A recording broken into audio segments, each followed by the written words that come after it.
There are some similarities, right? We talked about the fact that both teams peaked and valleyed during the season. Both teams had to win a game 6 and 7 on the road to get there. Both teams lost 100 or more games only 2 years ago, and both teams have some outstanding rookie talent, starting with the presumptive NL Rookie of the Year, Cliff. Yeah, Corbin Carroll got that big contract, and I think the biggest thing was him not to feel the pressure of carrying the weight of the whole team, but understanding that, if he goes, they go. And I think when you look at Game 5 and go back to this moment where I think he said last night he had some dark days. This was part of the dark days. Going back to the bag, in that situation, not knowing what Trey Turner was, Matty, allowed him to not score in this position when he knows. If he knows what Trey's at and Trey's going to his left, guess what? You get in the third, possibly you're scoring because you're that good. So you get past that.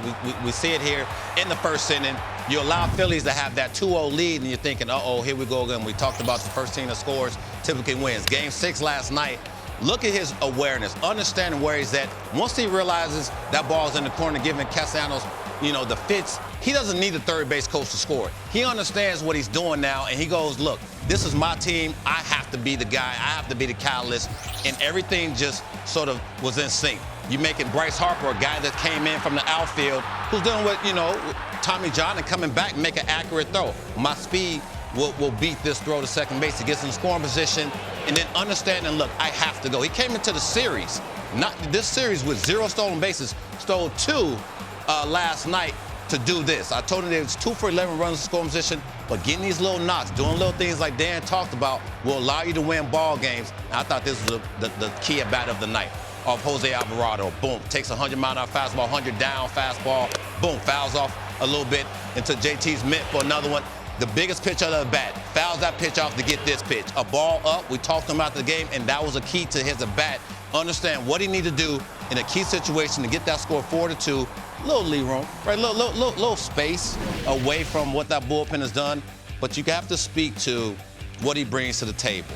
And when understanding table setters are different in different teams, Kyle Schwarber is not the prototypical one, but he's different for the Phillies. He is the guy for this D-backs team when he goes and understands that no matter what, he has to cause havoc on the base paths every time he's out there. And when you get on base, you're not stealing off of Jonah Heim, JT Realmuto, Garver. No, you're stealing off the pitcher. And once you realize that, you're not running to the outs. You're running smart and understanding what you're doing, but you have to go, right? You cannot have, what we saw early on in the last 2 games of this series. They stole 8 bases. I might be wrong, maybe 6. I think it was 8. And that in itself put the Phillies in a predicament like, hey, now we get a little tight. We have to make the pitches that we need to make in these situations, and they weren't able to do it.